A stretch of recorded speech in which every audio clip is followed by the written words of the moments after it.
It's 10 o'clock, and this is Fox 10 Talks, and we've been talking all morning long. I'll punch up this picture here to show you exactly what it is we're talking about. There was a really destructive and just devastating for one family fire in the West Valley this morning, and we're trying to learn just a little bit more about it. It happened in Goodyear, and the fire department says crews responded just after the midnight hour to a neighborhood. We're going to check in with our own Dominique Newland, but unfortunately, crews got in there and they found a body. We also have several other stories we're covering for you this morning. This is 2 hours now of news and information and conversation on Fox 10 Talks. Here's our poll question for you as well. The U.S. has seized a Venezuelan oil tanker. Are we headed toward war? You see your options there. Yes, it's not necessary. President Trump's being too aggressive, 14%. 4% say possibly, but it might be necessary. Maduro's got to go. And then more than 80% of you are saying no, they would not dare mess with the United States military. So you can join that conversation as well. But let's go.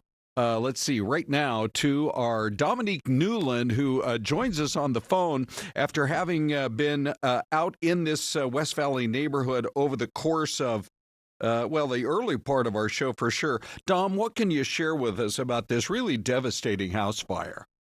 Hey there, Ron. Yeah, it is a really upsetting case here. Unfortunately, it was a fatal fire at this home out in Goodyear this morning. We know this was the homeowner who did pass away in this fire. It first took place just after midnight, and crews, when they got there, it was because of a fire that was happening in the backyard. And there was actually several callers who reported that, so probably some nearby neighbors who were seeing and smelling that smoke. And it spread to the home. So once the crews got there, they said that the flames had already began to vent from the roof in the back, and then there was actually a partial collapse. So then the firefighters out there, they had to go kind of into a defensive mode. They were able to find that homeowner in the home, but then just unfortunately, that homeowner has passed. And so far, that's where we were at with the investigation. Goodyear police, they were now taking over for this. So, Dom, one of the questions I had for you was, by the time they got into the home, and of course, you know, you've got double duty there. You've first got to make sure that if there's anybody that needs rescuing, you get in there and do that. At the same time, you got to get that fire knocked down as quickly as possible. By the time they got in there, was that person, to your understanding, already dead? Or was it a situation where they were maybe still clinging to life and they were rushing them to the hospital? Yeah, those details we don't exactly know, but I will say from just being on scene, I didn't see an ambulance there. So from my understanding, it seems like, unfortunately, it was just too late. And also due to this fire, you know, taking place a little after midnight, this homeowner could, of course, been at bed asleep when this was all taking place and maybe just locked in, or by the time that person woke up, or just sleeping through the fire. And it's just a, unfortunate situation that just had to happen because of this. And then the other question that I had, it's a huge home. It seems somewhat illogical that there would only be one person living in such a large house. Do we know about other family members and whether there might have been, other people that either escaped or weren't there, or literally was it just this one person living in this big house? From right now, it seems like it was just that one person. The last update we received from Goodyear Fire, they said, it's under investigation. They said no other injuries were reported, and they didn't make note of any other people in the house being able to get out. So it seems like it was just that single person. And I forgot to mention, too, when that fire took place in the backyard, the caller said that there was significant storage in the yard. So it might have been they had a shed back there, and there was a lot of items in the backyard. Something in that territory had to catch on fire and then sparked from the backyard going into the house. And also, too, you have to think this time of the year with Christmas lights, electrical. So there's a lot of different factors that could play a part in this. Boy, that's something. It really does seem like we get an uptick in house fires this time of year. And yeah, it's a really good point there because you do have Christmas lights. You got Christmas trees. You just have a lot of electrical things that are not going on the remainder of the year. One last question for you, Dom.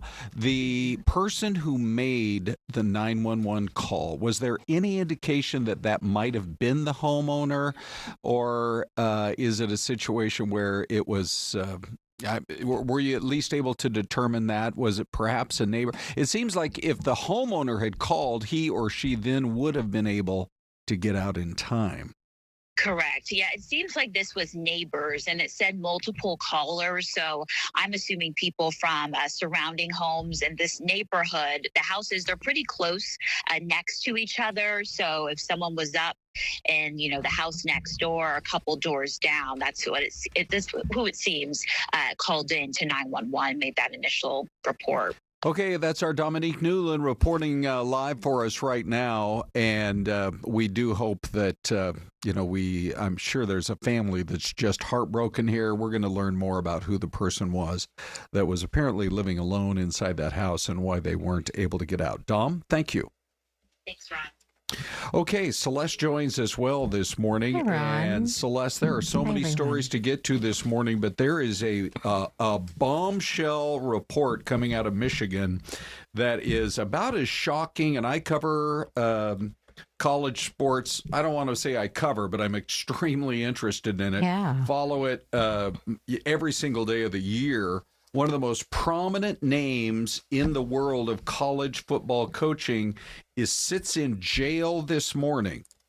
And after an almost unbelievable 24-hour period where yesterday, here, let me share with you just a little bit more about what we're talking about. The University of Michigan, and I was just there a few weeks ago. It's such a beautiful campus, and it is one of the largest stadiums, not just football, but one of the largest sports stadiums in the world.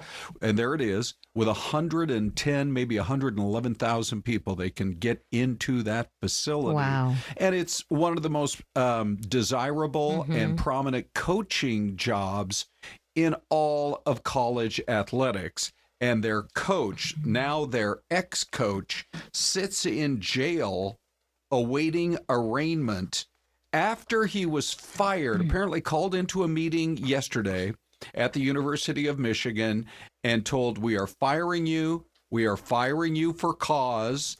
They had launched an investigation. Apparently, this has been going on for some time. There's been online chatter literally for weeks, if not months, that this investigation was underway for having an inappropriate, quote unquote, relationship with somebody who was on his staff. And online, there are a lot of additional reports. It's not just like a casual relationship. You can certainly find some of the reports online in terms of how deep this relationship went. But the decision was made. The university then fires one of the biggest names in all of college coaching, Sharon Moore. Within hours, he then is in a different town, and not clear how quickly he drove over to this other person's home, and we don't know the identity of that person. Yeah. All we know is something went very wrong there, and an assault accusation was made. Police make the arrest, haul him off to jail, and he still sits in the jail cell this morning. One of the wild things, Ron, you touched on this a little bit. The University of Michigan, that is not just a powerhouse there in Michigan, but around the nation. Like it just has a huge following. They have a very successful athletic program over the years. Interesting, though, when you talk about an inappropriate relationship, we don't have a ton of details about who that's with. We don't, there's a lot of organizations. We were having this discussion in the newsroom earlier this morning. There's a lot of organizations where you might have a manager who dates someone else or two employees that date each other. So what deems inappropriate, we still don't know. Yeah. We don't know. We don't know who it's with. Interesting to know also, 39 years old, he just took over the Wolverines program. This is according to a USA Today, and you know this as well, Ron, and I do, but just to quote this, in 2024, he took over the Wolverines program. After a previous scandal. Thank you. After Jim Harbaugh left Michigan to coach the NFL's Los Angeles Chargers following the 2024 college football playoff championship game, but Harbaugh was also kind of in hot water. Well, there are so many, I'll just say this.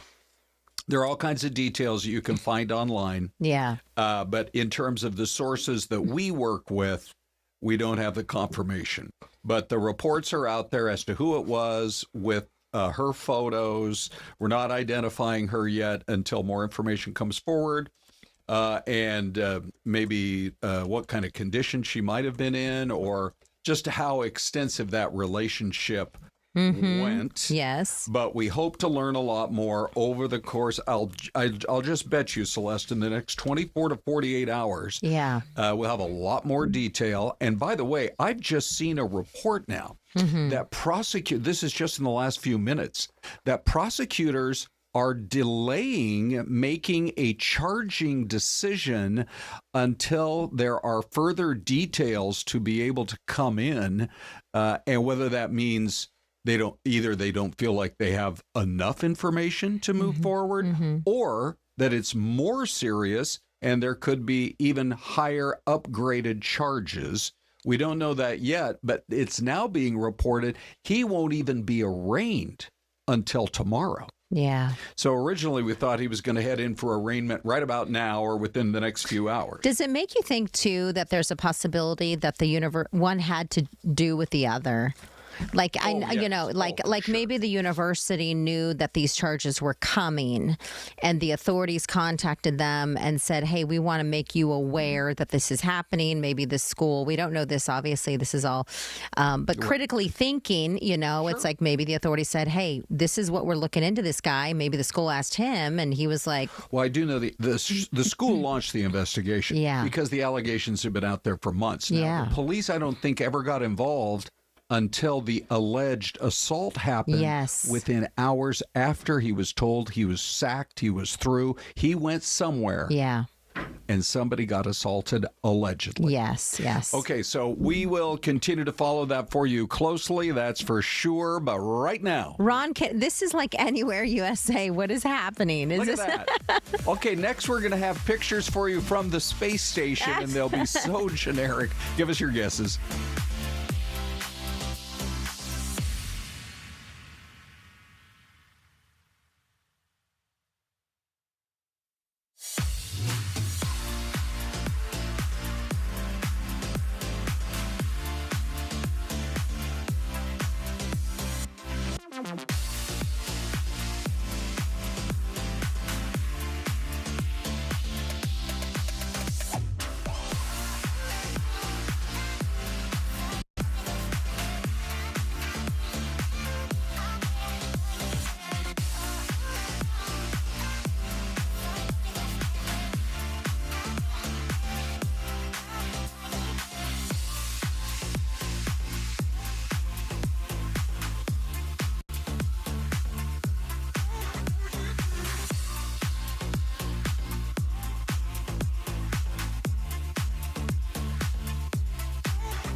All right, everybody, what do you think? It is just a lovely valley, Celeste. I feel like if I decided to I've often said if I wasn't in this business, I'd drive a truck. I love to drive. I could go back and forth. I could be a big rig truck driver. Like a semi-truck. Like a semi. So would you... It doesn't have to be a semi. Would you want one that has like a bed in the back where you could sleep, you know what I'm talking about? Sure, yeah. Ron, and would you do, how long, Renee would not like that though. You would be gone for too long. I'd check in every once in a while, but if you plot it out, Celeste, there are Cracker Barrels in most towns across America. I could eat a Cracker Barrel all the way across if it's a cross-country trip. Yes. And then come back. What's your meal of choice at that Cracker Barrel, Ron Hoon? Really doesn't matter what the protein is, but I will just tell you, their green beans, when you're picking your sides, are just the best. I actually would go for the biscuits and gravy myself, but top that with a little Tabasco sauce. Sure. By the way, I am going to send out a link on the to the stream. Okay. On my Instagram. Nice. Hopefully, maybe it'll help folks find it. Us. Yeah, because sometimes we got, Yeah. But good morning to everyone in the chat, by the way. Buddha Sheep, we haven't seen you in a while, buddy. He said it's a wild hair guess, but he'll say Wisconsin. Okay, here's our back to our mystery camera. We've got Virginia from Louis Gonzalez, Michigan from Melinda Moses. Melinda, good morning to you, my friend. We have a lot of our regulars on here as well this morning, and it's good to see all of you. Okay, Ron, where are you going to go with on this mystery camera? Well, it's such a big valley, and it doesn't look very cold to me. I think I'm going to go our neighbors, California. California. I think we have a couple of newbies in here. Elsa and Doobie. Anna. No, Elsa and Anna. Elsa would be the two new people. What? We have Elsa and Doobie, like the Doobie brothers. Oh, those are two new people? Elsa and Doobie, two people, I'm thinking. Oh, my gosh. So that's so great. That's kind of exciting. Yes, it is. The Doobie brothers. Okay, so, and they're doing what? They're guessing what? They're just saying people are saying hi to them this morning. Yeah. So you're going to go with what again, Ron? I'm going to go Cali. You're going to go Cali. Louis is pretty on it usually, and he says no, it's going to be more like Virginia. Wow. And Melinda is thinking Michigan because we were just talking Michigan. So yeah. What do you think? Celeste? Okay. Well, it looks pretty green. Yes. It's not Arizona. Let's go back one more time. And I'm going to go with it looks farmlandish. Okay. Wyoming. I'm glad you went with farmland-ish and not outlandish. Yeah. Because that's the other rhymes with outlandish. Farmlandish. Just throw an ish on the end of anything and it works. For sure. All right, here we go. Here we go. I'm going to go Montana. Okay, here we go. Oh, Is it Oklahoma. Montana? Really? Poto. Wow. Okay, let's go back and take a look. Poto, Oklahoma. Oklahoma with those kind of mountains? I know. I was thinking I was just in the OKC, and it was very flat. So that's what we're saying. Okay. So we don't know. I'm going to need to text my buddy Dino Fazzino. Oh, by the way, Elsa and Doobie are Louis Gonzalez's chihuahuas that are watching this. That's so great. That's amazing. Thank you all for liking the video. Can you look up on your map where Poto, Oklahoma is? Yeah. I mean, I guess... Siri, show me a map of Poto, Oklahoma, please. I'm going to pull this up and see if maybe Siri will show us what's happening. We're going to search Google, and we're going to see if we can find this. Okay, so it is Poto, Oklahoma. They got a Dave's Hot Chicken. When I pull it up the map, that's what pops up. That sounds okay, so actually it is in the easternmost side of Oklahoma. Well, then it's possible that it's bumping up against the Ozarks of Arkansas. So that must be it. I just checked with Dean. He's like, I'm telling you, it's Oklahoma. And it looks like it's not too far from, Ozark National Forest and the Ouachita National Forest. Nice. Yep. Celeste, have you set a date yet? I know it's a big bucket list item for you, but have you set a date to climb into an airplane, go up 14,000 feet, and then jump out? Like, look at this guy right here. I'm glad you asked because everybody's excited. I just looked it up, looked at my calendar, and the answer is never. Especially after this video. Can you believe that? Yeah, this is crazy. I'm actually surprised this doesn't happen way more often. And look, now you've got the people, because you're crammed in this plane. I did it many years ago, actually, like 15 years ago. And you're crammed in there and you're like, okay, are we really going to jump out? You step out into thin air. But this poor guy, look at that. So you see the way it ends? Is he's pulling on it and he ends up with like half of a parachute. This is all in Australia. Well, you know how he got off that plane wing, Ron? Yes. He had to use a knife that he had, and he cut himself loose. I guess you got to have that kind of thing. But then he more free-falled, but he still was able to release the main parachute. So the one thing to keep in mind is almost immediately you have the mini one. Okay. And then you pull the cord for the larger one. That's still going to be in his backpack. On his back, but what a frightening situation. It just gives me the heebie-jeebies just watching this guy do it. And so you've done this before, Ron. Yeah. So you have this first mini chute that deploys when you jump out of the plane. Correct. And then you have another, your main chute, right, that helps you land. Here we go. That's me. Now, the thing I never mentioned to you before, Celeste, is that at that point you feel like you're upside down and you're heading head first right toward the ground. So you feel like you're going to die. Well, actually, I didn't, because for those first few seconds, it's shocking. It's shocking to your whole body. Absolutely shocking. But this was in Hawaii, and we jumped over water. Oh, that makes it easier. The worst that could happen is it'd be a really painful belly flop. And a shark would eat you. Because there are sharks out there. Yeah. Okay, so you jump out, you're going head first. Right. How do you turn head up? Like, how do you side up? That's interesting, because the guy's yelling at me. You're free falling at what, like 125 miles an hour? Oh my gosh. Something like that. And he's yelling at me, but there's like a wind rushing through your ears. You can barely hear. And he's like, arch your back. So just the aerodynamics of it. If you arch your back and use your body to almost form a U. Oh, like a cat. Yes, that's how you are able to kind of get upright. So for the most of the jump, but I mean for those first few seconds, you are so discombobulated. Ron, folks in the chat, Charles David, no thanks. Linda Monterth, no thanks. Charles, same.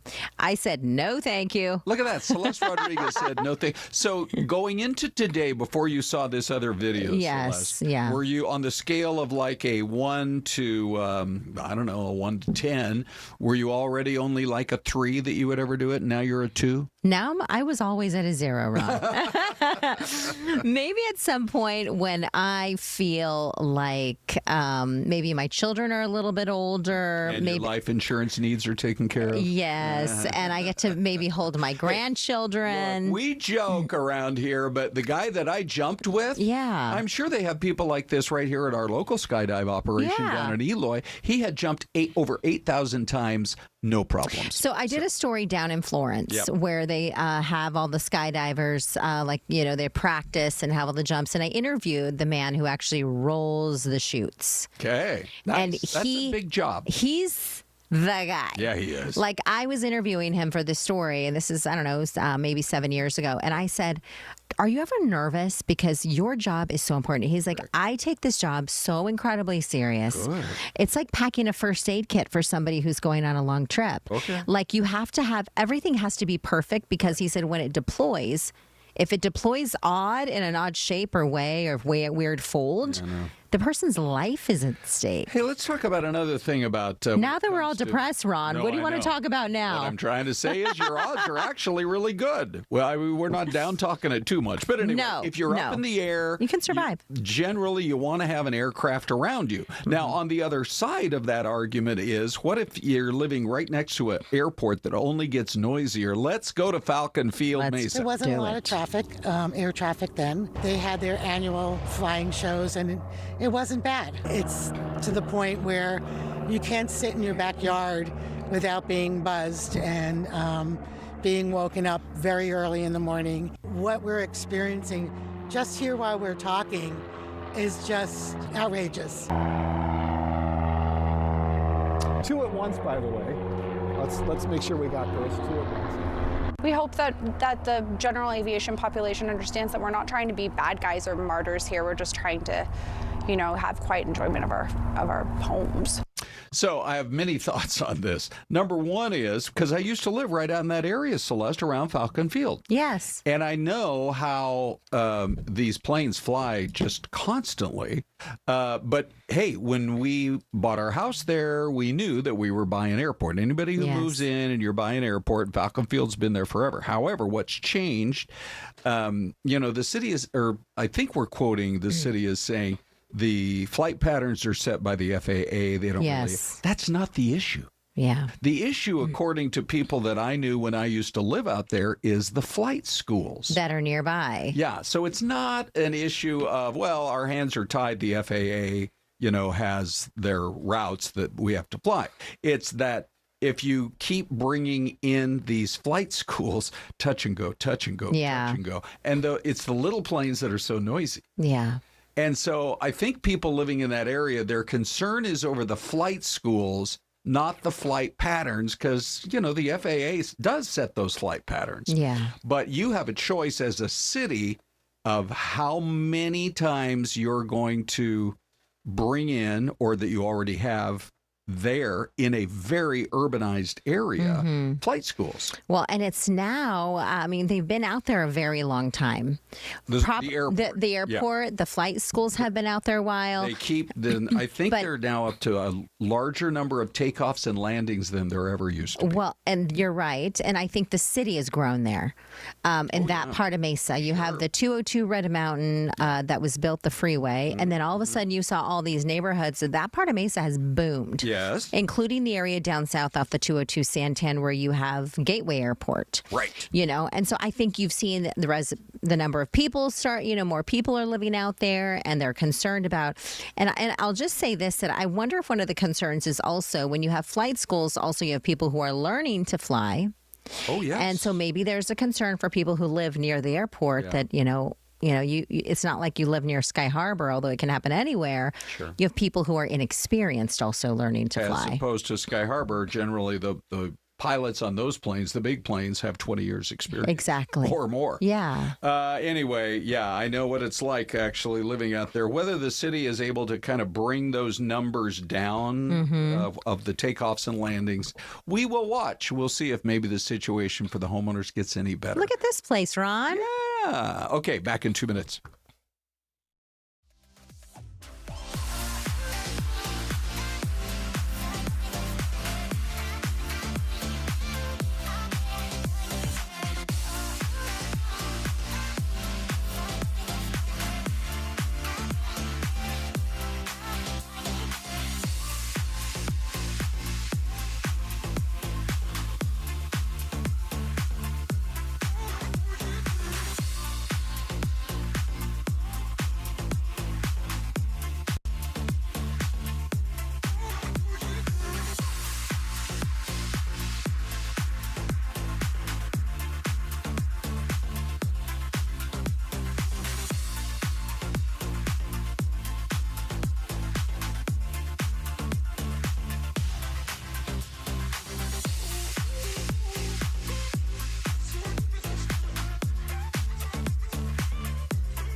Hey, everybody. Welcome back. It's Ron and Celeste. And can I just say how much we love hanging out with you guys? Every morning at 10, I was off yesterday, but I watched a few minutes of the show. Oh, Ron, you did? Turns out it's a really good show, Celeste. Yeah, I'm so glad you think so. Are you should have become a new Fox 10 talker and joined the chat. Yeah, I'm trying to think what my YouTube name is. I think it's Hooner History. Oh, I think you're right. Every once in a while, if you go on YouTube, go to Hooner History, you'll see all these history videos that I've put together from over the years, including the day I got into Bob Dylan's house. Oh, you're amazing, Ron. I love it. Or one time when I went on a tour of Highclere Castle, Downton Abbey. Oh, wow. And the thing that surprised me most was what I found in the basement. Oh, what? So anyway, what favorite line from Downton Abbey? What is a weekend? Oh, I know, from Grandmama. Oh, we loved her. All right, so anyway, 10:31. Everybody, welcome back. That is Murfreesboro, Tennessee, a town I haven't been in yet, but I certainly would love to go.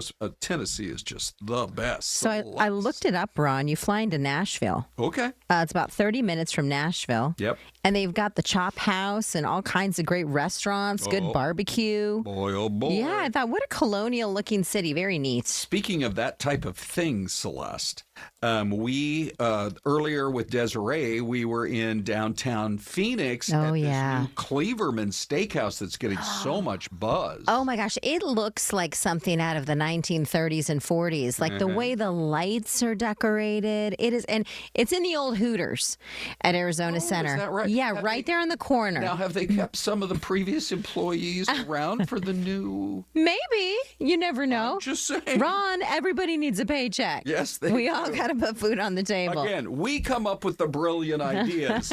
We let you folks who run your businesses decide whether to follow. Exactly. Okay, let's listen in live. They're supposed to be voting starting right about now in Washington on the ACA stuff. So here we go. This is a live view of the Senate.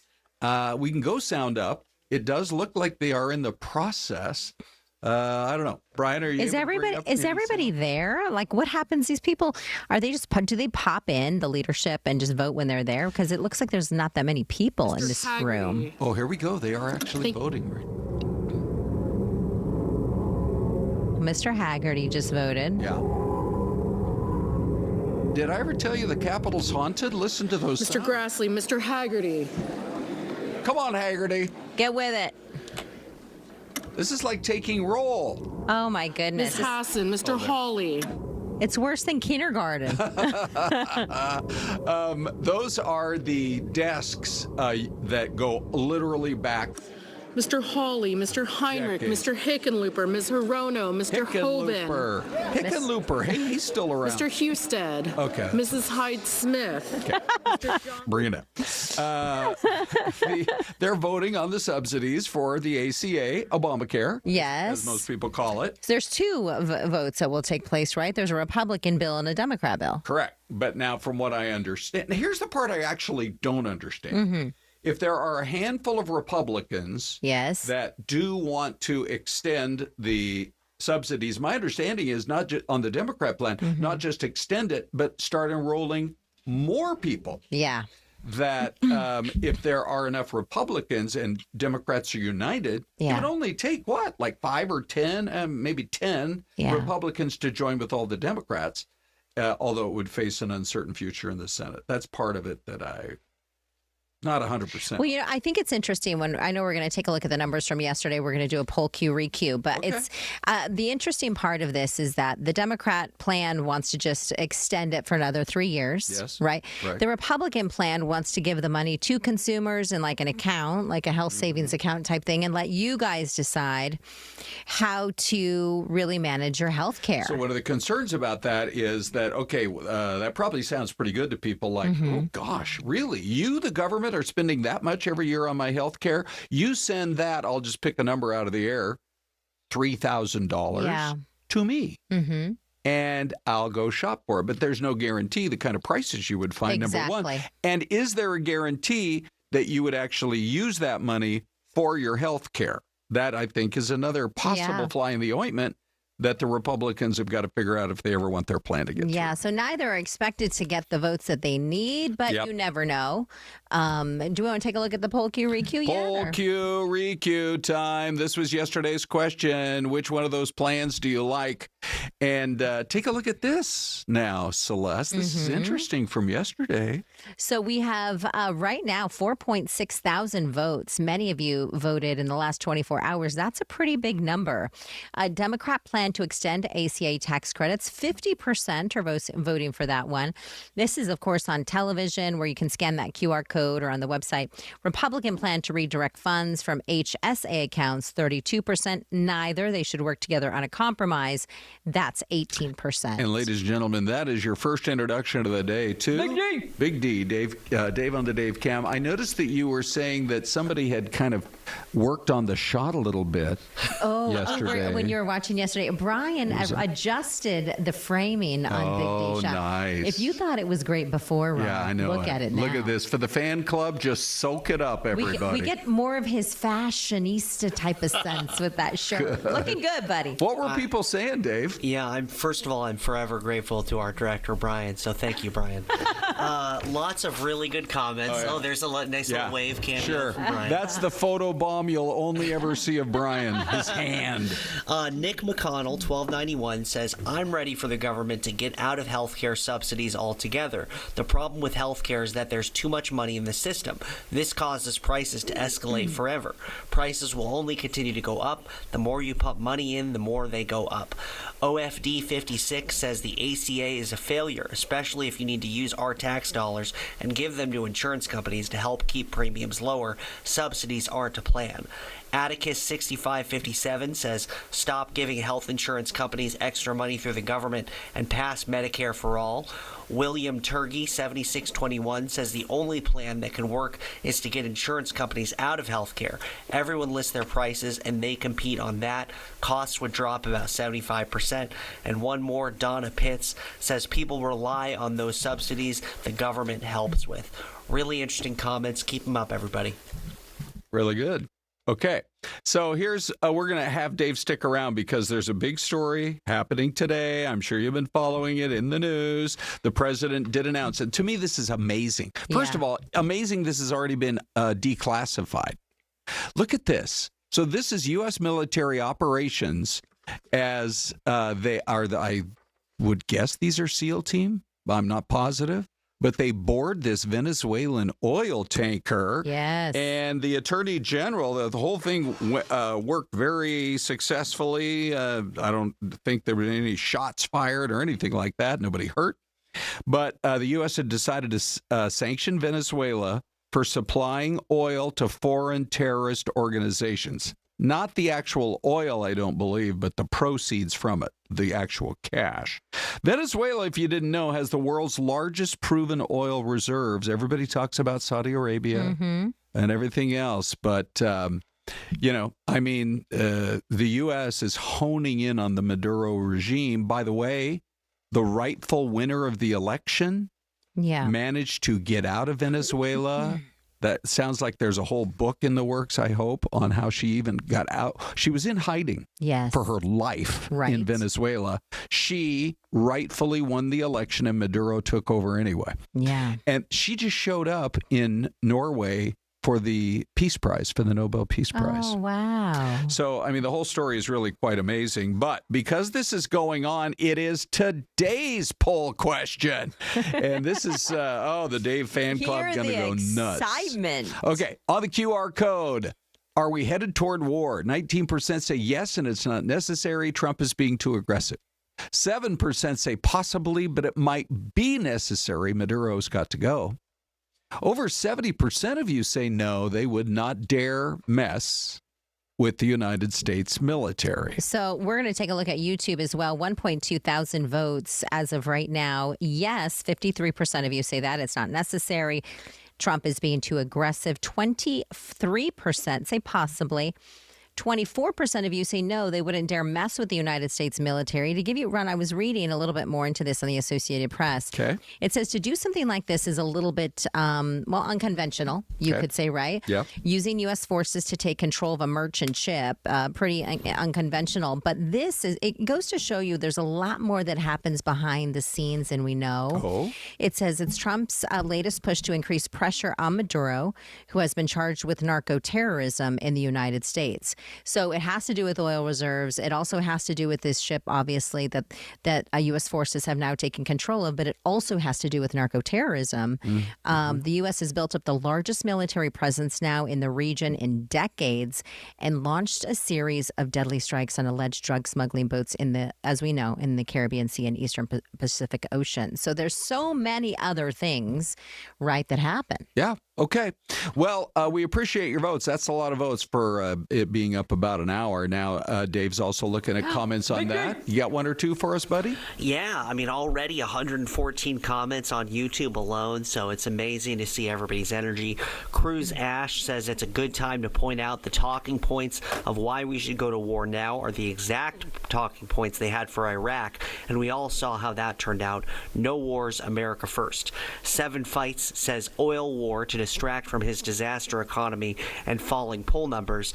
And Joey Donovan says this is all Trump. He's trying to get us into a war with a country that has no bearing on the U.S.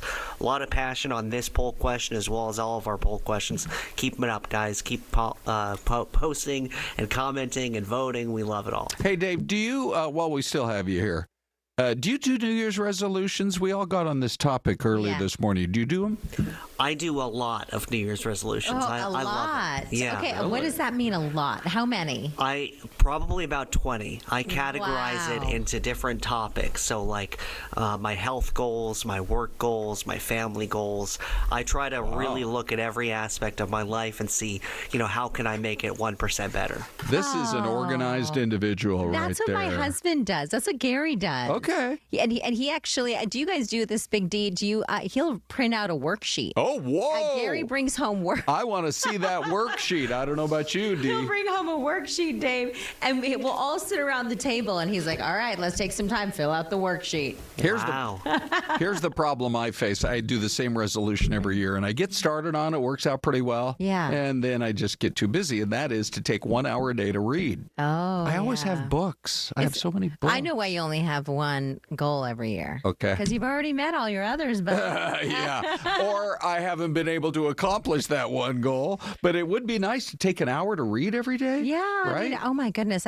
An hour? I just want an hour to myself a day. That doesn't happen usually. By the way, 45% of Americans say their goal is going to be to exercise more next year and improve their overall health. Yeah. Interesting. It is interesting. All right. That was Celeste's story of the day. Would you look at this? Oh, wow. This is another mystery camera. I've got the answer, Ron. Next.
All right, Celeste, where the heck is it? Okay. Does anyone in the chat think, or they want to have a guess at this?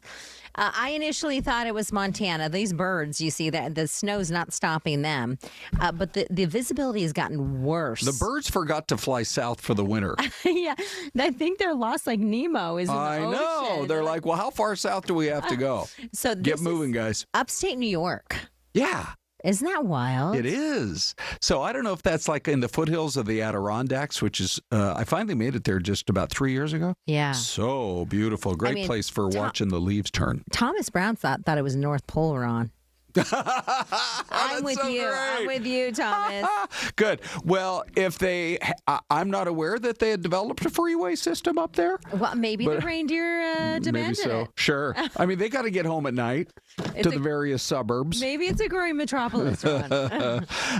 Okay, so anyway, we welcome you back. I thought it was super cool. We've got the video in from yesterday afternoon at the state capitol. Congressional leaders, pretty good numbers, hosted the menorah lighting, the annual tradition there at the Capitol.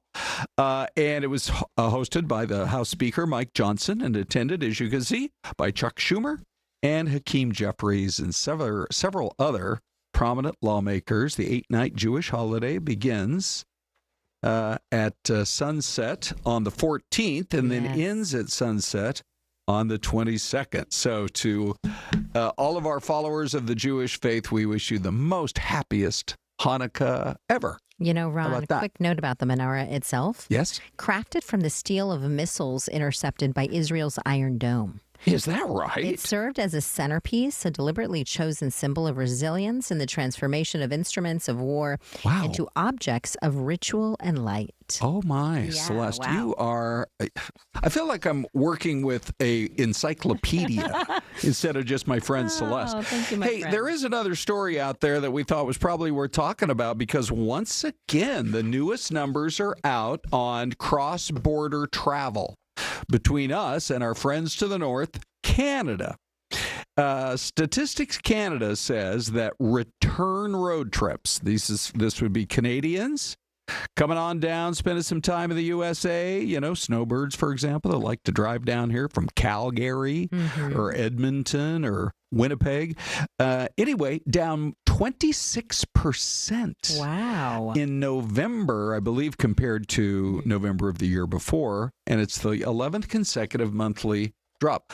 Passengers traveling by air both ways have declined. Yeah. And so, Celeste, I thought as a public service, we would go ahead and just tell people, you know, whether Canadians come here or not, if you ever want to go to Canada and have a look around, it is such... Hold on here. It's a beautiful country. I'm about to pop it up. Hold on. I'm trying to hit graphic 5. Are you trying to show your picture of poutine? Yeah, here. Hold on. Here it comes. Oh, wow. Look at that. Where is this? So that's Moraine Lake, which is, everybody's heard of Lake Louise, but if you go only like 10 miles away from there, it's I think it's even more beautiful lake. I took that photo, Celeste. So you did. And it's so good, I tried to submit it to Arizona Highways, but they weren't interested. Well, I know a guy. Ron. I know a guy. Yeah, well, apparently pictures have to come from Arizona. Who knew? But anyway, that's Moraine Lake. Let me see. We might have one more, Bride. Do you see one? Oh, yes. Oh, yeah. Look at that. So, is the water cold? Oh, it's cold. And this was in August. And that's a lake outside of Jasper. And I took that picture. Renee and I were out there on a canoe. And these were some friends of ours, the Darners. The Darners. And so... Are they still friends, Ron? With each other or with us? With you. We all survived the trip, Celeste, if that's what you're getting at. That is the best news. But, I mean, it's just, Canada is so beautiful, and the natural beauty of it all it's really incredible. I always say, go to Canada if you've never been. It's those mountains, right? I think like so. in your picture here and the Yes. one you showed before, the Yes. terrain is just beautiful. Yeah, that's for sure. Hey, this is, I think, a first. This is the first time we've had one of our most loyal Fox 10 talkers join us as a distinguished guest here in the studio. I think that is pretty cool. Hey, Brent Kleinman. Good morning, my friend. Good morning Lean to on both it. of you. So Yes. here's the thing about Brent Kleinman, Ron. Okay, Celeste. He's a Fox 10 talker. Yes. A lot of you out there who are in the chat box, very intelligent as he is. Yes. He also is a professor. Mhm. He's an attorney. Yes. And he has a great program. Y'all have heard of Shark Tank, right? Yes. Well, it's very similar, right, Brent? That's what you guys have going on at Glendale Community College. It is. We applied for this $10,000 grant from a national organization called NACI, and they awarded it to GCC. And we get to take that money and give it to our students. And what we're doing this fall semester is creating solutions to our housing crisis. So we have 6 finalists who tomorrow morning are going to pitch their ideas to a panel of judges on how we can make housing a little bit more available and a little bit more affordable. And I think we have some graphics so we can We show. sure do. And there's This might be Canada again. I'm just warning you, but ready? Here we go. The housing is a little cheaper sure there. enough. There's Canada.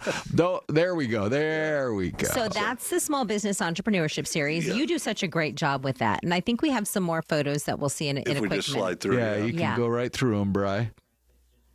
Oh, just okay. We have a VO. Perfect. stand Thank you, by. Jeff Haggerty. You can roll that Editing. VO too. Oh, wait. No, here, I see it right here. And so Yeah.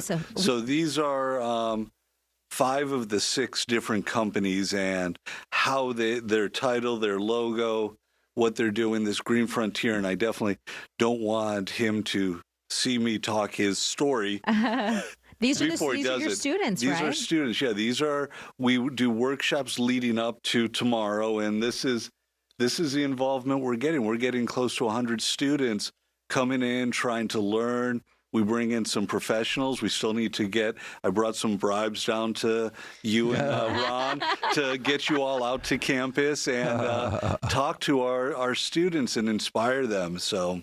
Wow. What are some of the ideas? I mean, I'm sure you've heard they're presenting tomorrow, but let's Yes. talk about it. I think one of the neatest ideas was we've seen, especially like that one Camelback where they're looking to take office buildings into apartments. One of the ideas is how do you take old warehouses and old retail spaces and make that into affordable living spaces? Okay. And they've created this nano loop, which you see. Her goal is to reuse water similar to what they're doing up in Scottsdale and have systems for developments so they can avoid that 99-year water lease requirement from the state so that they could build more, the water's less, and it's used more often. Now, what's this one? Adfluence. Adfluence this is a real neat thing because they took it from a different angle. They said if people had more money, housing wouldn't be as much of an issue. So this is a way, instead of wrapping your cars, it's an LED light that attaches to your side mirrors and will project ads of businesses. So you can turn it on, turn it off when you're working. How and interesting. So, yeah, it would make an opportunity for people to make more money. Now, this one here I think you're really barking up the right tree. Yeah, this is a partnership. This business wants to partner with nonprofits to create opportunities of micro-housing and use reusable, recyclable materials to build these houses with a portion of what each person pays in rent or mortgage payments coming back to them at the end of a 5-year term so they could take that money and then go buy an actual home. And so what has surprised you the most with all of those 100 plus students that you've been chatting with? Like, I think, and a lot of times people may think they're just students. They're just so young. But that a lot of times is where the creative process begins. I think the surprise was, one, the vast number of students interested, and that once they got past their own doubts, their own fears, because much like you said, they're just a student. They look as, I'm out here in Glendale, I'm working and trying to get a college degree and do all these things. Who's going to take me seriously? And once they got past their self-doubt, I mean, they took off. And that's the best part of doing this. I mean, because you go to GCU, ASU, these students, they've built up their confidence a little more. But we're taking students that have zero experience in doing this, and they're going on a limb and they're succeeding. That's pretty. Awesome. That is one of the most amazing things, too, I think, of the community college experience. Yeah. You have people who are paying their way through college, as you mentioned, balancing work and family and school and the whole thing. So tomorrow, walk us through what will happen. Is it like in the morning, afternoon? How long's the Shark Tank process? Tomorrow it is from 10 a.m. till 1 p.m. Okay. It will begin with a little introduction about how we address the problem and what it is, and then each student will have approximately 10 minutes to make their pitch to a panel of 4 judges that include business owners, that include multifamily housing experienced people. A former winner from one of our previous challenges will be a judge, and they will give feedback. They'll ask questions, and then they'll have to sit for a little bit and decide who gets the money. And by the way, are you going to stream this? Can people watch it? We're going to record it. Okay. I will. It will be posted on our YouTube? GCC Achieve Instagram page. Instagram. Yeah, okay. It will be a YouTube video, and it will also be published on my personally, the professor, the one that I comment on here. Oh, on our YouTube. Yes, we will share all that information. Yeah. Brent, thank you for coming in. Thank you so much. And just one last real quick thing. Mm-hmm. The neat thing about the Hanukkah, for today's, everyone looks at it and says, what does Hanukkah mean? Mm-hmm. It's like having 10% in your phone and letting it last for 8 days. Oh, happy Hanukkah, by the way. That's a good Brent one. Is Jewish. That's the way it works. Happy Hanukkah. Yeah, happy Hanukkah wishes for sure. Hey, by the way, as we say our goodbyes today, we did have, let me just go back to this other video here for just a minute, because congrats are in order to our friends at the WM Phoenix Open. Can you believe this? Once again, they've just been named the #1 best tour event of the year for the PGA. Yeah, that's pretty incredible. I mean, I love the fact, too, that they still call it the People's Open in some, parts. Yes, of course, It's always kind of become the people's place. Yeah, February 2nd through the 8th. These are some of the highlights from the last couple of years. And this tournament, by the way, has generated more than $400,000 for greenhouse gas emission reduction. Yeah. So they're they're really doing some great stuff out there, and it's the greatest show on grass. Well, all I know is I'm getting my stilettos ready. Oh, here we go. Yeah, Ron. Hope it's not rainy and muddy. Ron, it takes talent to walk in those 6-inch heels. Oh, I know. I've seen you do it. Get your outfit ready, your crazy pants, Ron. All right. Here comes Danielle and Anita next.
Babble? Oh, we have a lot of blondes today. Yes. Sheriff, Not me. you're an honorary Former blonde? blonde. You're an honorary blonde. I'm pretty gray now.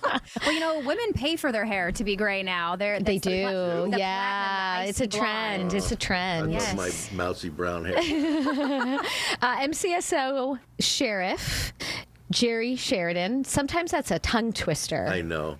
A little bit. I thought about changing Sheriff my name. Sheridan. No. Have a stage name. Yeah. And Lindsay's nice and close to that mic for us, Lindsay. Your title? Sergeant. Sergeant, amazing. Thank you. So we had this really wild rescue yesterday on Camelback Mountain with a different agency, All Eyes, this chopper rescue man stuck on top. And you guys With reached... a lot of elements. Yes. As we saw yesterday. Yeah. And every rescue has a different element. That's the big surprise. So you guys reached out and you said, we do this as well, and we would love to talk about how we train, how we conduct, and how you work with other agencies to perform these rescues. Well, the sheriff's elected official, the office of sheriff established by the Arizona Constitution, and the sheriff's authority is given by the legislature in 11441. And one of the main duties the sheriff has is search and rescue for all residents of Maricopa County. Wow. So we handle the entire county, and this is where Sergeant Smith comes in because she's the supervisor in our aviation unit. She is a boom operator in a helicopter, rescue certified and all that. So I'll let you have her tell you what she does. So when you're doing search and rescue, though, and you're saying you're responsible for every citizen within the county, that doesn't necessarily mean someone who's stuck on a mountain. It might be a canal. It might be out in the desert. Anywhere. Anywhere. In all 9,224 square miles, all 4.7 million people, are my responsibility as the sheriff. So that's why I want other agencies, if they can't effect a rescue, to call MCSO. If, and this is just kind of throwing it out, you may not know, but statistically, do you know how many rescues you guys conduct in a year? All the different types? Sure. On average, we're over 500 Wow. A year.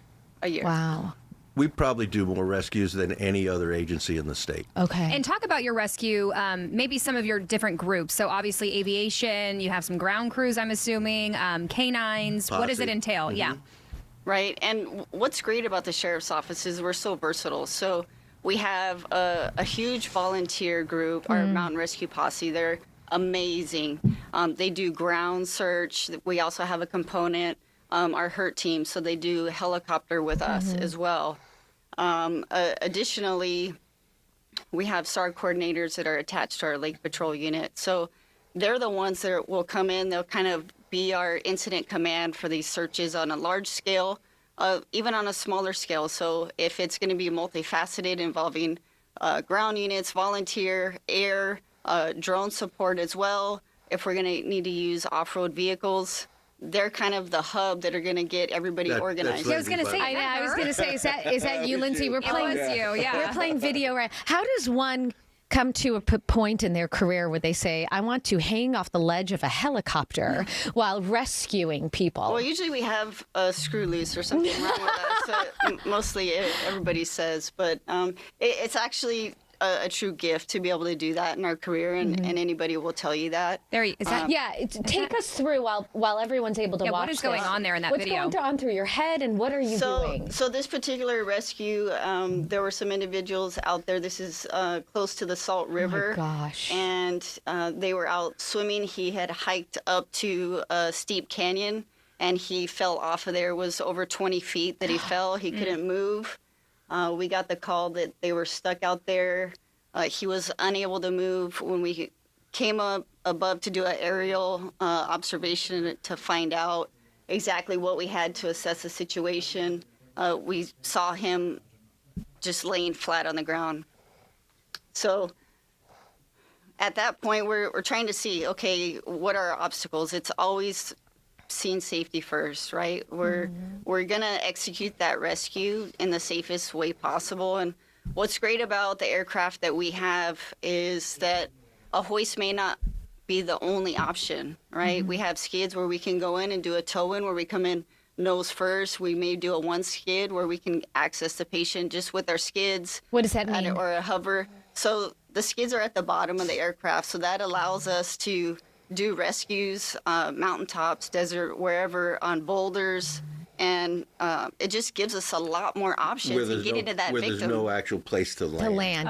Got it. Okay. Yeah. So on any rescue, we're going to take a look and see what's the safest, best way to execute, right? And in this particular area, because of that steep canyon that you see and where they're positioned, it was obviously going to be a higher hoist rescue to get that rescuer down in there, access the victim, essentially find out what do we have. And in this particular situation, we used a backboard and a device called the pet bag. So they were put on there, secured, and then hoisted up and flown out. And that has to be a team. I mean, there's you on that side. I mean, you guys have to be fully communicating with everybody involved, with the pilots, with everybody else who's kind of involved in this rescue. It is a very dynamic and strategic dance, if you will. It's a lot of coordination.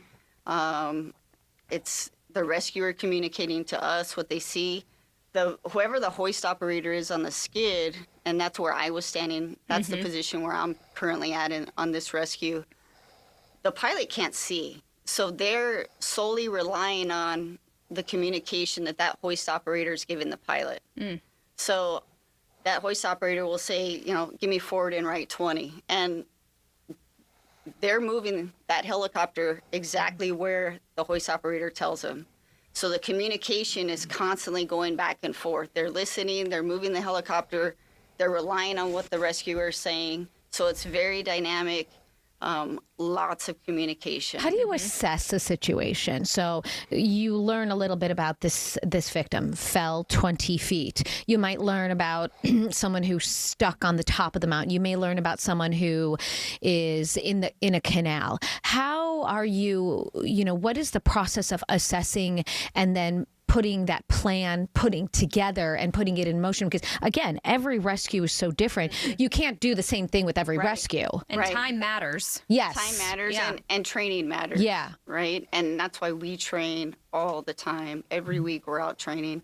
But in terms of scene assessment, it's always going to be what obstacles do you have? If it's out on a canyon type area, you're looking for the canyon.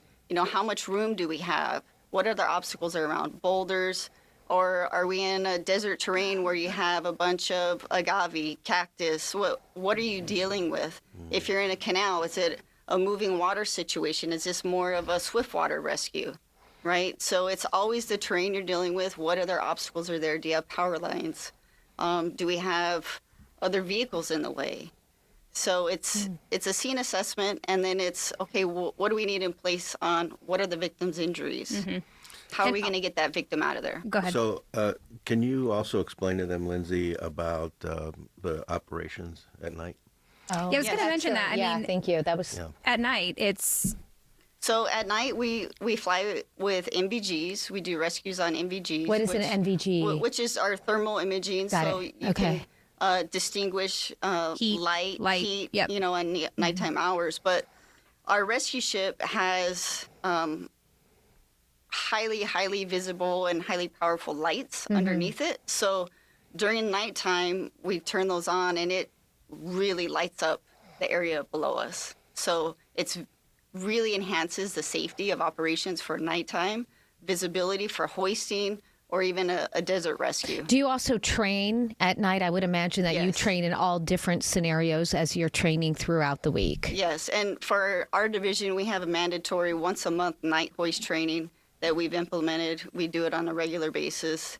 It's just part of our currency status that we maintain as a unit. And we know during the summer months, I feel like our brains are always, there's rescues going on every day on Camelback and Paesto and all these peaks and everything. Heat exhaustion, usually heat related. But wintertime, I mean, things still happen and people still get out there and get stuck. So, I mean, this is a year-round operation. It's constant. And the elements are always changing, and they catch up to you, and they're quite unforgiving at times.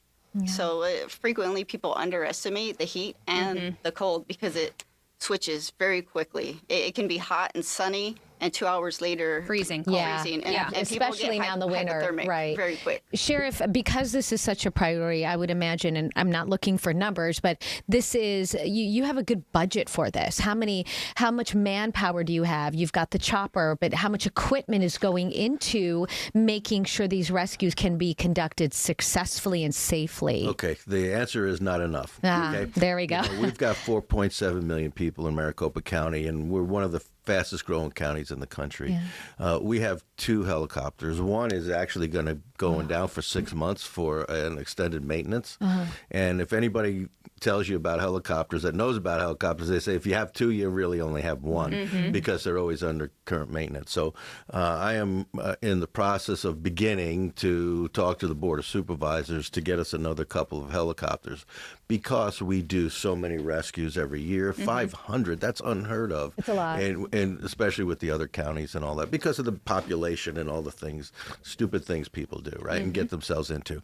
So we need to be prepared to do that, and I don't think we're prepared. We need some new pilots. Some of the pilots that we've got are getting ready to retire, so we need to find some new, fresh blood, some pilots, and train them up and get them ready because it takes a long time to train a rescue pilot. It's not like a police department, where the main function is patrol, assist patrol. A little different. This is rescues. They're going in the canyons. In Arizona, it's hot in the summer, and Maricopa County goes up to 8,000 feet at 4 peaks. That air is very thin up there, and you need a lot of horsepower. The helicopter, the 409 that we have, is okay. But there's been a couple of times this summer that the torque, I don't know exact terminology is towards the red line. You red line a helicopter like that's $500,000. So, and it's dangerous for the pilots and the people you're rescuing. So, how much is one of these? Well, the ones we're asking for, Yeah. I know the board doesn't know this yet because I haven't gone to them. Surprise! Surprise! You can send them this clip when you they're go. about $18 million a piece. Yeah. We have about a minute left, and then I have a hard break. Have you seen, obviously, so many more people moving into the valley who aren't familiar with our terrain? Are you seeing the number of rescue calls increase? About 30 seconds to answer. Yes, absolutely. And the other thing that's causing a lot of problems is the electric mountain bikes. So people are getting further out in the desert and hurting themselves out there. Wow. And less access. They call upon our aviation, our helicopter crews to come out and rescue them. And it's really a mess. But thank goodness we have cell phones and GPS coordinates. It helps. So they can get out there real quickly. They punch the coordinates in the helicopter and it points them in the right direction. Thank you guys for what you do. We really appreciate it, and we hope you have a Merry Christmas and please stay safe. Merry Christmas. Thank you. That was great. Nice job, guys. Oh, thanks. You didn't get to use your That's rescue okay. thing. Thanks, Glenn. I never know if you're going to do it or if I'm going to do the mic. You guys were awesome. Yeah, thank you so much. Thank you. And we wanted to talk about the MASH unit too. We were having such a great conversation. Yeah. Do you want to grab Robert? Robert's right here. Yeah, we're ready. Yeah. That was such a great conversation that I forgot about the ding vest.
Okay, welcome back, everyone. That was a great conversation. Awesome. It's always interesting to learn about stuff like that. Always interesting to talk with Robert Thornton, the executive director, Cloud Covered Streets. Welcome back, friend. Oh, yes. Always happy to be We here. go way back. So long. How Again, long? we don't want to. No, we don't. Again, last time we were on here, we were like, we don't want to date ourselves because it. But way back in the Paper Clouds Apparel day when I was first starting that. And that was when? Again, I mean, I started it like probably 16, 17 years ago. Wow. So it's been since, like, it was like when you guys both came on at Fox, that's when we developed And you were the making relationship. T-shirts to help people. Yeah, T-shirts with artwork created by kids with special needs to raise money for special needs organizations. So That's awesome. And you've definitely expanded since then with a lot of aspects. It's pivoted and changed, but I still get to help people and people that unfortunately a large amount of the population want to ignore, the special needs population and then, the homeless population now.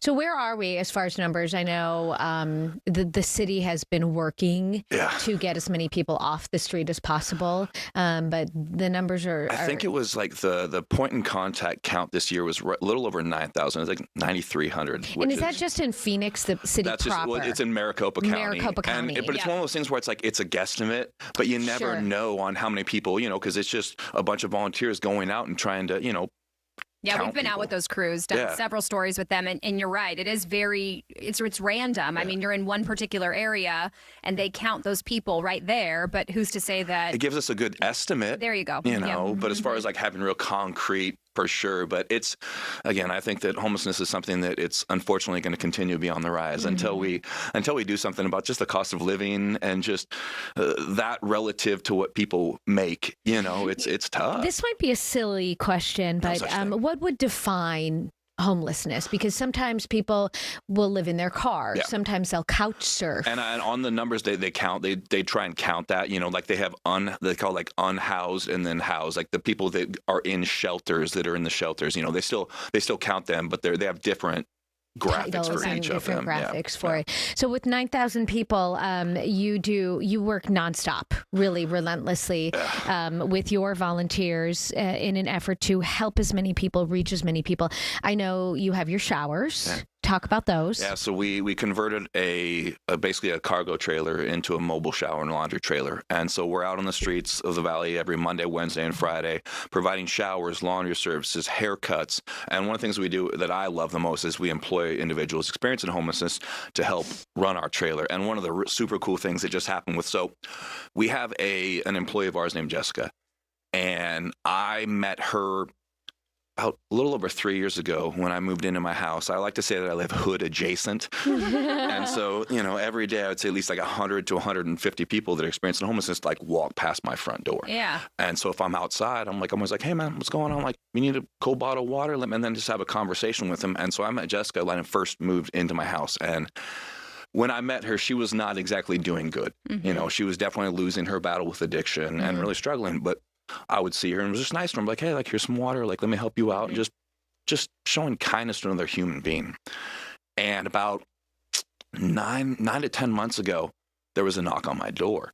And it was a Saturday morning. And I opened the door and I was like, hello. Like, I didn't really recognize the person. And then she goes, it's me, Jess. And I'm like, what? And she's like, I just wanted to come back here. Like, I'm 3 months clean. Like, I've been like, oh my gosh. Oh, wow. That gave me chills. Yeah. I got to breathe a little bit up. Wow. And so she showed up and I was like, I'm like, hey, do you need a job? And she's like, yeah. And so we brought her on as one of our operations manager. And in that time, through her connections with like just the sober living community and all the house, she's helped like 60 people that have used our services get into sober living. So today actually is her 1 year. Congratulations. Sobriety. Well, what's so amazing to me is the story that you're telling is you're just extending kindness and courtesy, human kindness and courtesy by saying, how are you? You're not even offering anything, but just by simply asking someone how they are, then they realize, well, maybe someone cares. Well, and that's the whole entire point of what we do. Like, I tell people, like, the services we provide, the showers, laundry, hair, all that stuff, like, that's just the tools that we use to get these people to come and like trust us and be around us. And then have our team, we say, that we shower the streets with love, just showing these people compassion, kindness, and care. Because if you don't have that, if you don't know somebody cares about you, do you care about bettering your life? No, you just continue thinking that dialogue that you hear all the time, that you're a terrible person, you deserve this, and so it's like, no. And when you're out there, we've done stories and, we've been able to see that. But people, when you're out there personally, every day we take a shower every day, and it's like nothing. We hop in, we get out, we wash. You kind of almost, you're not taking advantage of it, but you don't think about it because it's what you do. Until you don't have it. Right. Well, that's, what are some of those experiences or reactions that you get from somebody who is maybe in their current state to getting in the shower and then getting out of the shower? Yeah. I mean, so when we go out with the trailer, like I'm in charge of like laundry. And so our trailer, it has 2 separate rooms in the front, and then the middle room is our laundry room where we have 2 stackable washer and dryer units. And then, that's me, Santa, in the laundry room. Which we're getting to, are getting to. And then the back is our ADA wheelchair accessible shower. And so when I'm doing laundry, I get to hear people when they're in the shower, and I'm like, oh my God, this feels good, And like, we've had people that have gotten out. I'm like, how's your shower? I'm like, man, I haven't showered in 9 months. And it's I can't even wrap my head around that. Yeah. But it's like it's one of these things I think the masses don't really think about, where it's like when you see these people that are looking disheveled on the side of the street, do you think that they want that? Yeah. No, but where do they have to go? Let me ask you about that. And because sometimes you'll get people who will have a conception that these people want to be on the street, or because they're addicts, they choose this type of lifestyle and they can find a way out. That isn't necessarily the case. It's not the truth. And I want to touch on something real quick. There's a guy named Matt Evans, Matt for Phoenix on Instagram, and he's running for city council for District 2 in Phoenix. And he just came to our Instagram page and said that the homeless belong in jail, and left a lot of really ignorant comments. And so it's like, I would love for people to come out and volunteer with us and like really meet these people, and understand who they are and their stories, because that story that we hear that they want to be homeless, it's something that even a person that's experiencing homelessness says that to you, it's an excuse that they're giving to kind of help themselves cope with the situation. Yeah. Nobody on the face of the planet is like, oh, would I rather be out in the 120-degree heat, sweating in dirty clothes, without food, without shelter? Nobody is like, nope, this is what I'm choosing. And every case is so individual. I mean, we're human beings. We're all different. Yep. And to stereotype people without really getting to know them, like it's ignorance. It's a really tough situation. It's very difficult, and it affects so many people. My brother-in-law is on the street, and it's tough. I mean, he's an addict, and I've shared about it a little bit before, but it's difficult, and finding people help, and some people want it, some people don't want it, but it is tough. It's very but tough. I think that's one of the things that we try and focus on, is by showing them that it is possible to get off the streets and that people do care about them.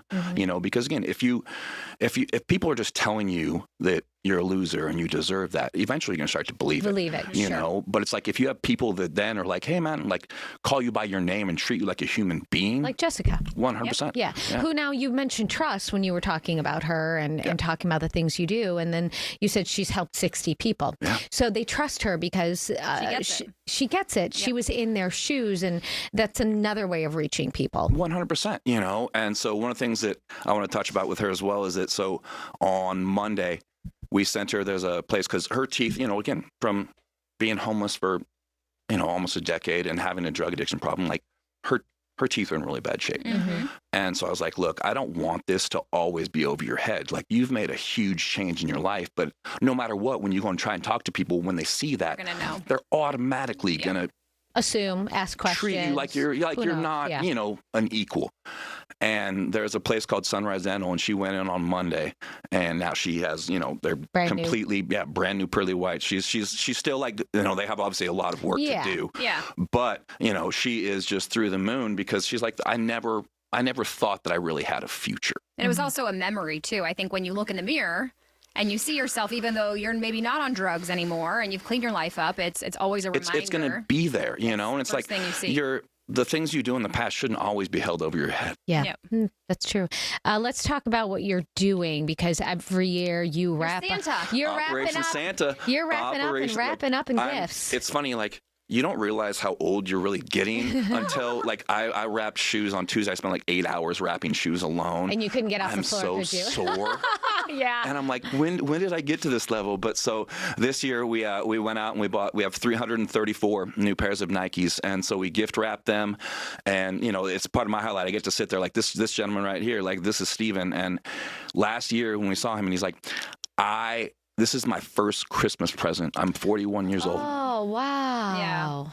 Yeah. Yep.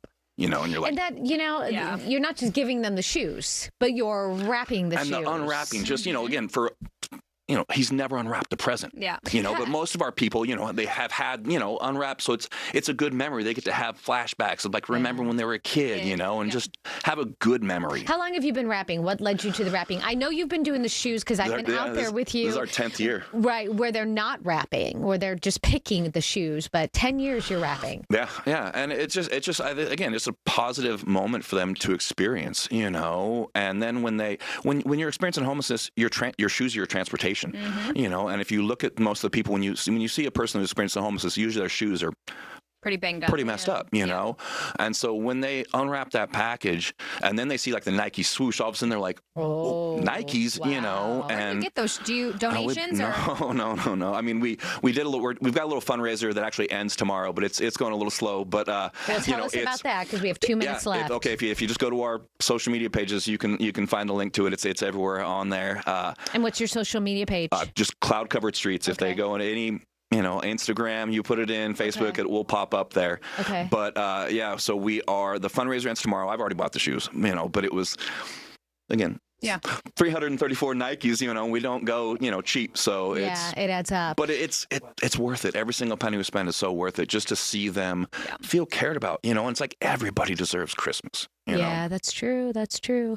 If people want to volunteer, if they want to help out. Cloudcoveredstreets.org. Okay. If they go there, go to our website, click on the Phoenix link, they can find, you know, how to volunteer, how to donate, just any way to help, you know. And where will you be distributing the shoes in case someone knows someone who needs a pair of shoes? Again, if they go to our website, cloudcoveredstreets.org, you can look on our schedule, and we start on December 15th. So at our December 15th, 17th, 19th, 22nd, and 24th locations, I'll be dressed up like Santa, and we'll be making sure that all of our guests receive a new pair of shoes.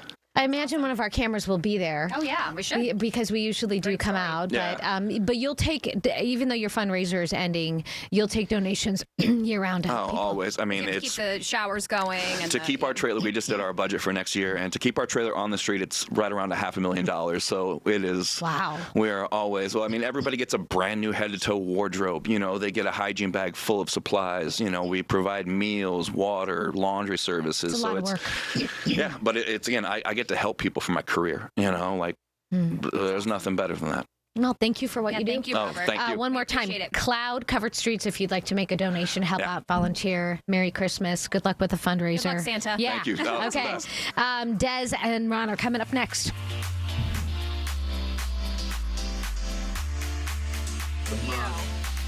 Sorry, Glenn, I did it again.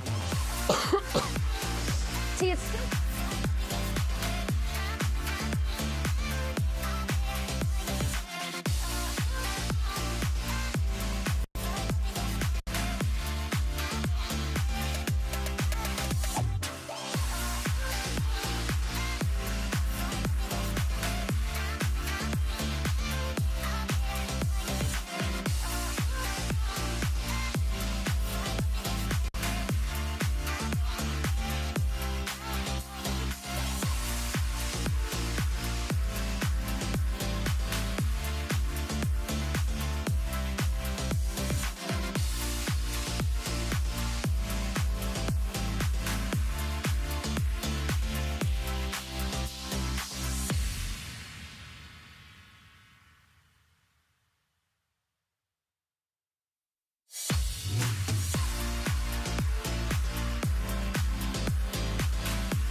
Well, everybody, here we are at 11:30, and there's Camelback Mountain. Boy, what a beautiful day in the Valley of the Sun.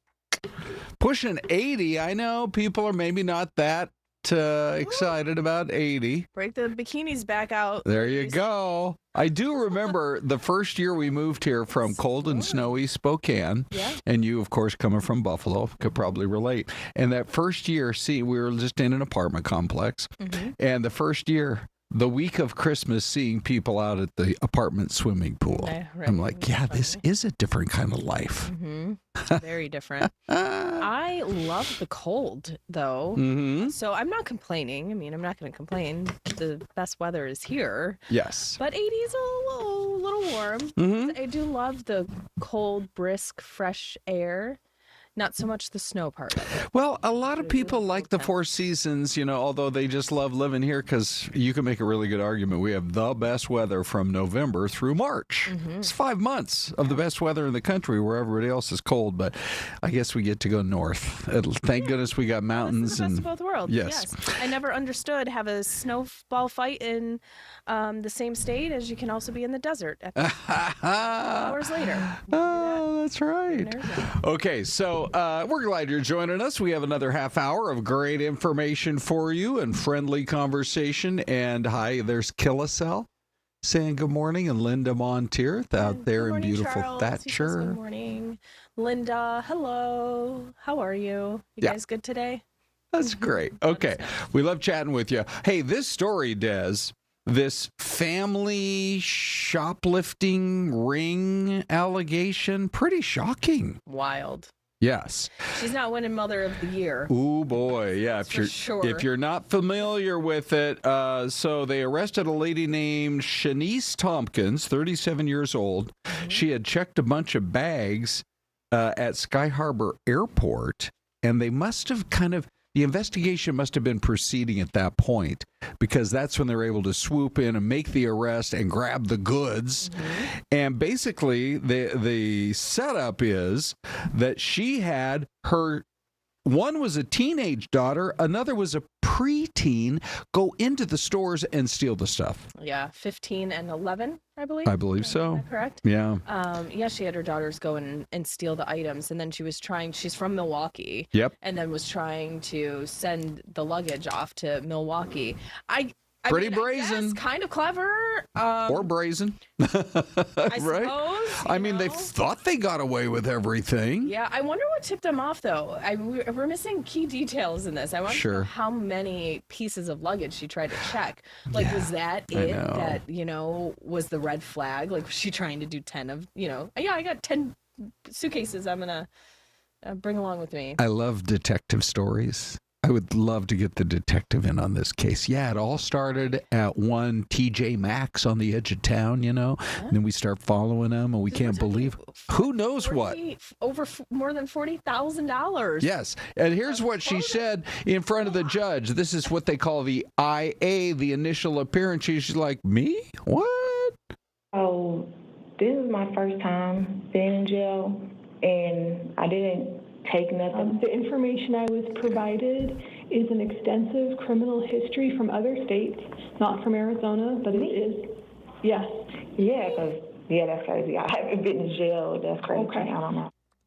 All right, so that was the interaction, but obviously law enforcement feels like they have a pretty good case, and there's some of the file from Sky Harbor Airport where they how caught do her. you forget your rap sheet? Girl, that was you. There you go. All right. Maybe she had never done any time, though, is maybe what she was referencing. But try to throw her daughters under the bus there. I know. Oh, I know. Together. And the story says charges are pending for both the kids. So, we'll watch and wait to see. Clearly, 15s and 16-year-olds, if the crime is serious enough, they do get charged. But boy, an 11-year-old? Wow. I'd love to continue to follow that case because the daughter is 15, but really, if your mom is telling you to do something, come on. What's your option? They're also children. Right. What's your option? You're subject to your mother. Right. Yes. I don't know about that one. Okay. Then on the other end of the spectrum, people are like, I don't watch the news because there's never any good news stories. Well, wait. until you see. This is the best one of the whole day. And it's all about a Valley groom who is going viral. And his name is Jeff Magongo. Never expected that his grandfather would be able, he lives on the other side of the world in Rwanda. His grandpa, Gatera, had been recovering from a stroke. Must have been a mild one because he's moving around just fine, even on the dance floor. But the morning of his wedding ceremony here in town, he gets a knock on the door. He opens it, and there's his grandpa, who's in his 90s. Yes, look at this reaction. It's so sweet. All right. I didn't have strong relationships with the male figures in my family. I grew up with a single mom, but my grandfather was the one who always made effort to just communicate with us and get to know him. She was like, I don't know. The visa is taking too long. Jeff, I don't have a lot of money right now.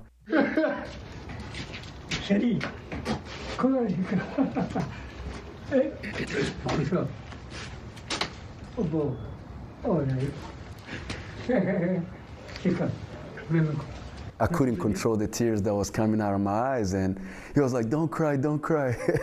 It's just incredible to witness that through all the odds, he would show up for my special day. He was and look at this! He was on the dance floor the whole time. He was like the star of the show at my wedding.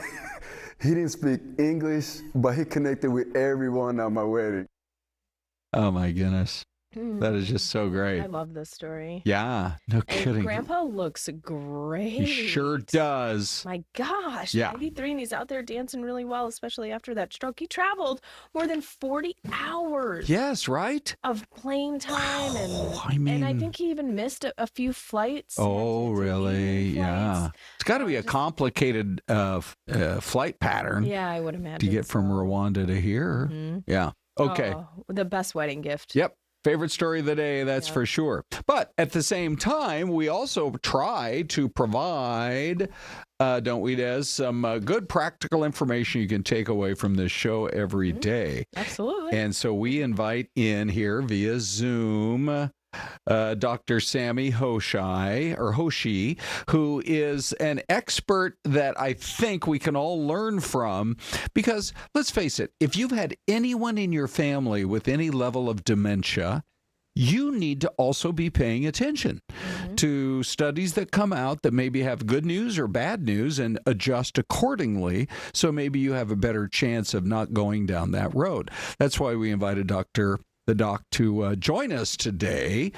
Okay, Doc, there was a study that came out recently that tied the shingles vaccine to dementia risk. I find this totally fascinating. I know Des does too. What can we learn from it? Oh, it's really promising. Thank you for having me, you guys. It's really promising information what we get so far. It's good. We had almost 280,000. They were studied between 2013 until 2020, and we found those patients who got shingle vaccine, the dementia rate was less 20% compared with the population who did not get the vaccine at the time. So that's promising. We have now a newer vaccine. It's coming up in the last few years, basically. So that's really promising. I believe more studies will be done and we will get better results, but it's really promising and decrease the dementia rate. So that's really good. Well, all right. So let's say that you're obviously this could be something great for people that are maybe getting a little bit older. But at what age should people consider getting the shingles vaccine, just in the general population? I mean, should younger people, even in their 30s and 40s, consider it?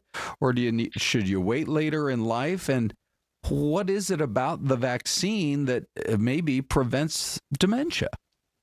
So the cutoff right now, based on current recommendation, is 50 years of age to 2 doses around 2 to 6 months apart. That's basically the current recommendation. Even if a patient had varicella zoster or chicken pox in the past, we still believe it's a good idea to prevent any shingles episode. So that's why we ask all patients or all people who are 50 years of age and older to get their vaccines as well. Okay, and what is the correlation here? Why the shingles vaccine? Because shingles and dementia, they're very two different things. So it's a really good question. So this is basically like on some evidence that like viruses can cause inflammation and in the skin and as well as like in the brain. So we believe with every episode happens with the shingles, the brain get affected. So if we try to prevent these inflammation from happening, the shingles will go down, and subsequently the dementia also going to go down. So now there's some correlation between dementia and basically the inflammation from the viruses, basically. So that's basically the correlation. Okay, so yes. kind of like protecting the brain is Exactly. Exactly. Yeah. Okay. So if you think of, you mentioned chickenpox, and I guess it's somewhat in the same family as shingles, but a lot of people got chickenpox when they were younger, and there have always been questions, okay, so then are you protected for the rest of your life because you got it? And would that possibly even correlate here to if you had chickenpox? Maybe there's a certain level of protection? So that's a really good question as well. So chickenpox is a virus caused by varicella zoster virus. So what happens that when the patient or any person gets the chickenpox, this virus stays in your body. It just it becomes dormant, and it just waits for you to have less immunity to back up and cause some issues like shingles, So the theory that yes, patients get chickenpox, they have immunity against chickenpox, but the shingles, which basically kind of a lighter version of chickenpox, with this vaccine we're given right now, it's decreasing this shingles from happening, or the rate of shingles from happening. So basically with decreasing this inflammation, it could play a protective role against dementia by itself. As I said, we still need further studies. I'm sure that my colleagues are also doing some studies against it in different countries, because this study came from Wales or UK. Okay. So there would be multiple studies in the future, including many other countries, to find out about the correlation between both shingle vaccines and dementia. Thank you, Doctor. Really interesting. Thank you so much. Wow, very insightful. And we'll be right back.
All right, we finally were able to get the picture up in the middle of the break. I don't know if you guys have time to guess, but we have a mystery cam for you. Des and I have been looking at it, and I'm thinking, Des, that, the architecture looks a little older to me. Yeah, the buildings look very orange. Yes, the buildings do look very orange. And so at first I thought, well, somewhere up in the Northeast, but then we've been showing the pictures today from New York State, and it is so snowy up there.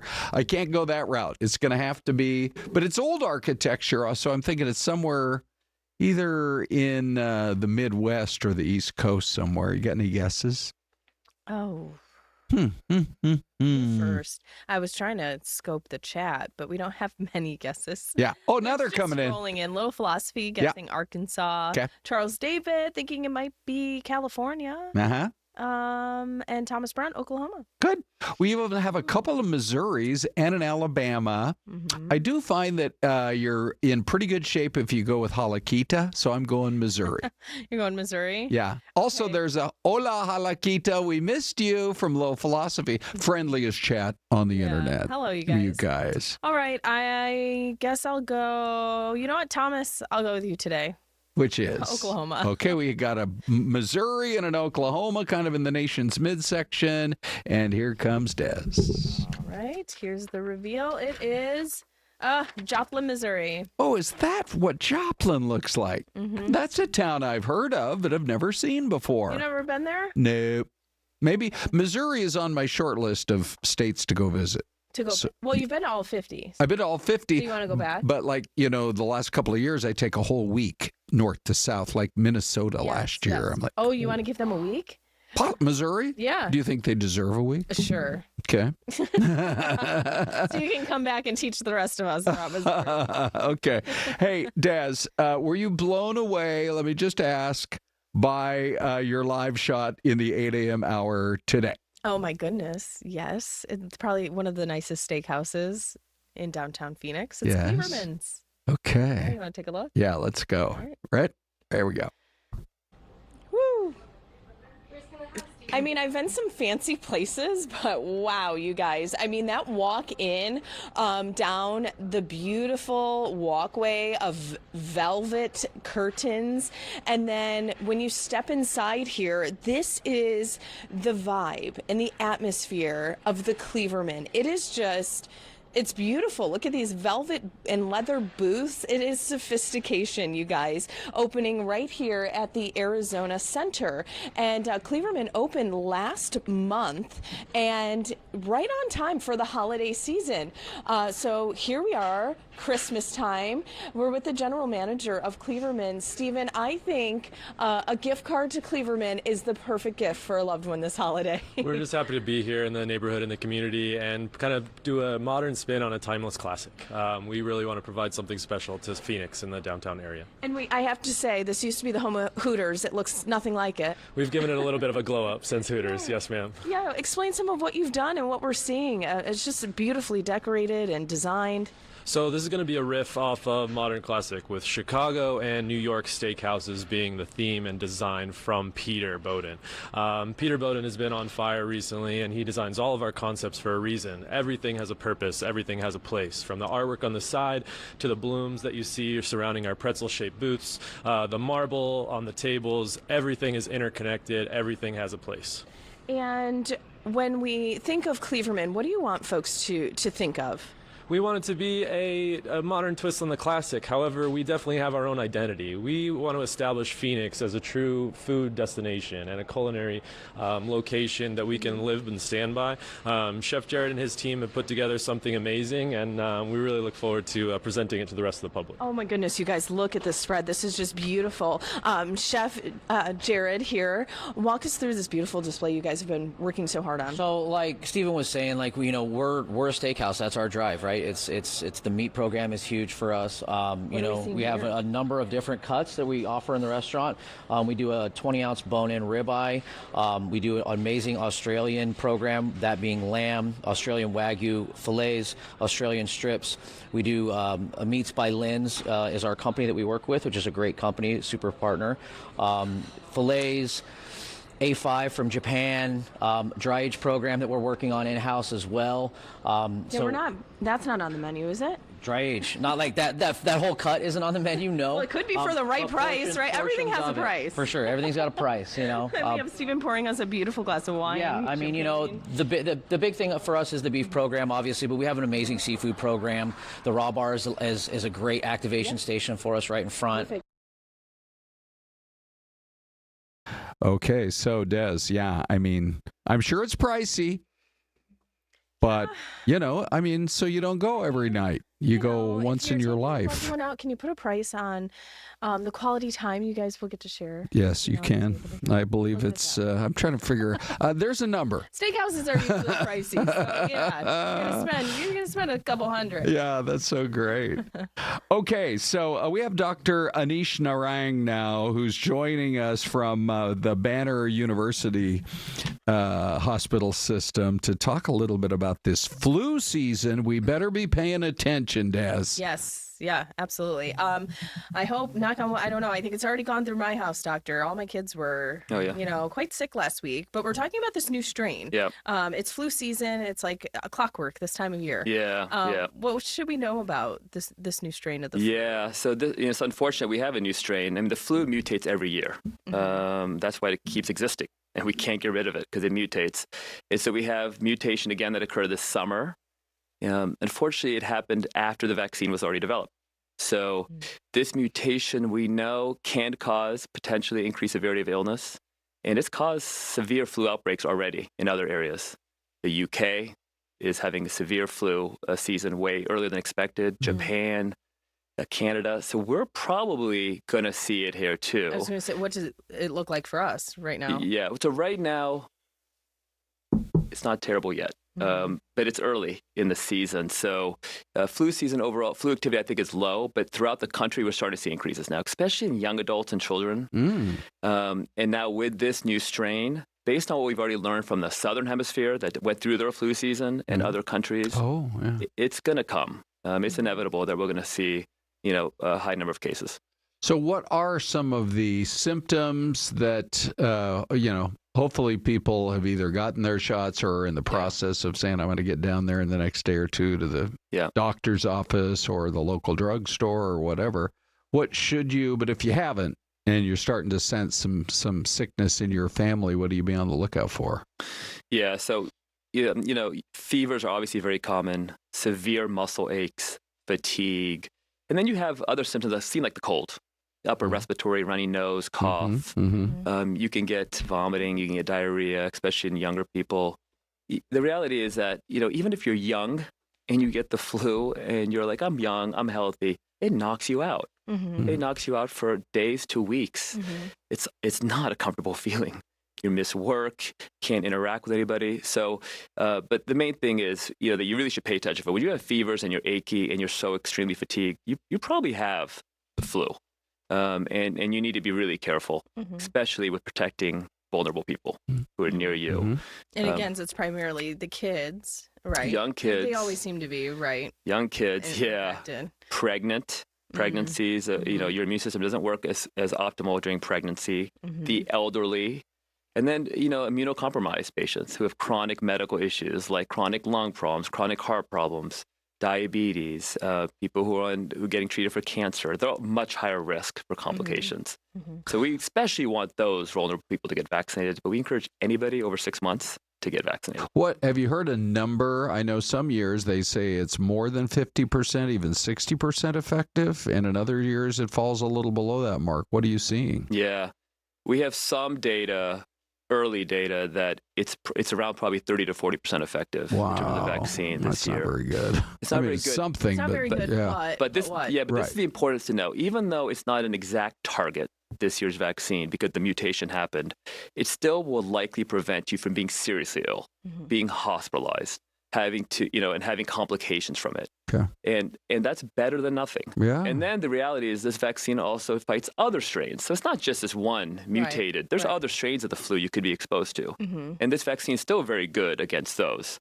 So the point is, don't come out of this saying, well, the vaccine is not going to work this year. No, that's not the case. Right. It may not be 100% perfect. No vaccine is, and especially with the flu, but it's still going to be very effective. It can make a big difference. It can I've make got a 4 huge little difference. ones at home. My youngest is 10 months. And, Yep. you know, for example, I've been through it. Sick babies. Yep. I mean, that can mean being in the hospital in ICU. We were with my little one year having, you know, major breathing issues to being able to handle it much better. And that's, you know, what we're hoping for. Exactly. Yeah. We don't want you to be hospitalized, you know, and be severely sick and have all the other complications you get from the flu. And by getting this vaccine, it can prevent those things. Okay. And also what? Hand washing, right? Like, let's back try to the prevent basics. it. Back to the basics. Back to the Why does basics. everyone forget it? I know. We were so good during COVID. What happened? Hey, what happened?